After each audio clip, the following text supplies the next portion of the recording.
उत्तर प्रदेश में लगातार कानून व्यवस्था बिगड़ती जा रही है। अपराधी खुलेआम घूम रहे हैं। उत्तर प्रदेश में कोई भी दिन ऐसे नहीं गुजर रहा है कि जिस दिन अपराधी चुप बैठे हों। कहीं पर हत्या तो कहीं पर बलात्कार की खबरें आ रही हैं। पुलिस भी गुंडागर्दी पर उतारू हो चुकी है। कई जगहों से ऐसी खबरें भी आई कि पुलिस कस्टडी में युवक को इतना पीटा गया कि उसकी मौत हो गई। सीएम के ठोको ऑर्डर पर लॉ को तोड़ते हुए हिरासत में हत्या यूपी पुलिस की पहचान बन गई है। रायबरेली बलिया के बाद श्रावस्ती के गिलौला थाने में 8 दिन तक कस्टडी में रखने के बाद युवक ननके दर्जी की पीट कर हत्या कर दी गई।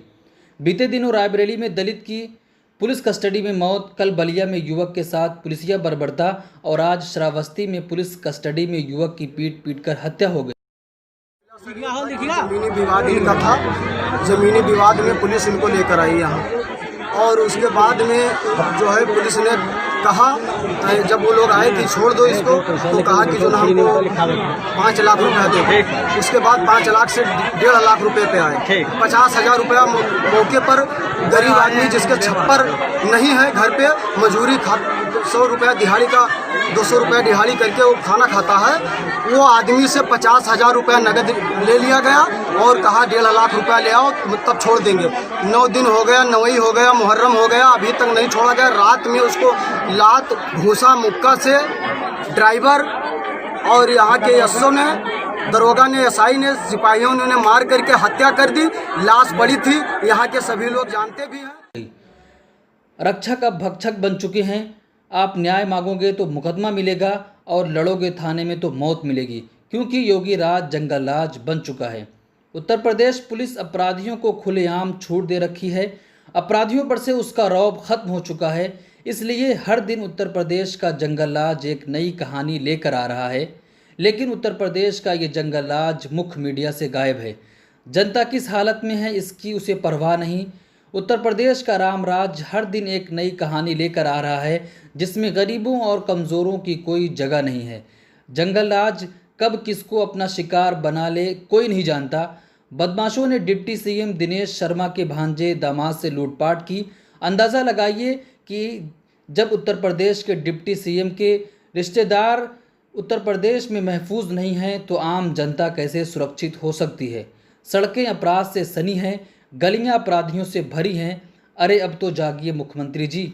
योगी आदित्यनाथ के इस राम राज्य में हर दिन किसी के बेटे तो किसी के भाई तो किसी के बाप की जान जा रही है और कहीं किसी मासूम का रेप करके मार दिया जा रहा है। लेकिन मुख्य मीडिया में हर तरफ अमनो शांति है। उसको सिर्फ सुशांत की खबर का कवरेज करना है कि रिया चक्रवर्ती का क्या हुआ, रिया ने कैसे सुशांत को मौत के घाट उतारा। लखीमपुर खीरी में बच्चियों के साथ रेप की घटनाएं रुक नहीं रही हैं। आज एक और बच्ची की हत्या हो गई। इतने घटनाओं के बाद भी तथाकथित सख्त मुख्यमंत्री ने जिले के आला अधिकारियों की जिम्मेदारी तय नहीं की। दम तोड़ती व्यवस्था, लाचार मुख्यमंत्री सब चुप हैं। उत्तर प्रदेश से ही एक और खबर आ रही है कि फैजाबाद में एयरपोर्ट के लिए भूमि अधिग्रहण में किसानों की ज़मीनों को भाजपा सरकार औने पौने दामों में लूटने पर आमादा है। एक तरफ 70-80 लाख बीघा और दूसरी तरफ 7-8 लाख बीघा की कीमत सरकार के काले मंशाओं को उजागर करती है। ज़मीन एक ही है तो मुआवजा अलग अलग क्यों है? मुख्यमंत्री जी, उत्तर प्रदेश की जनता ये आपसे जानना चाहती है, आप भी सुने। आँख फोड़ दी जाएगी तो ताक पाओगे? दोनों आँखें में मतलब रोशनी ताकने के लिए, हर चीज के लिए पूरी व्यवस्था है दोनों में एक के ना। कैसे आँख फोड़ दी जाएगी?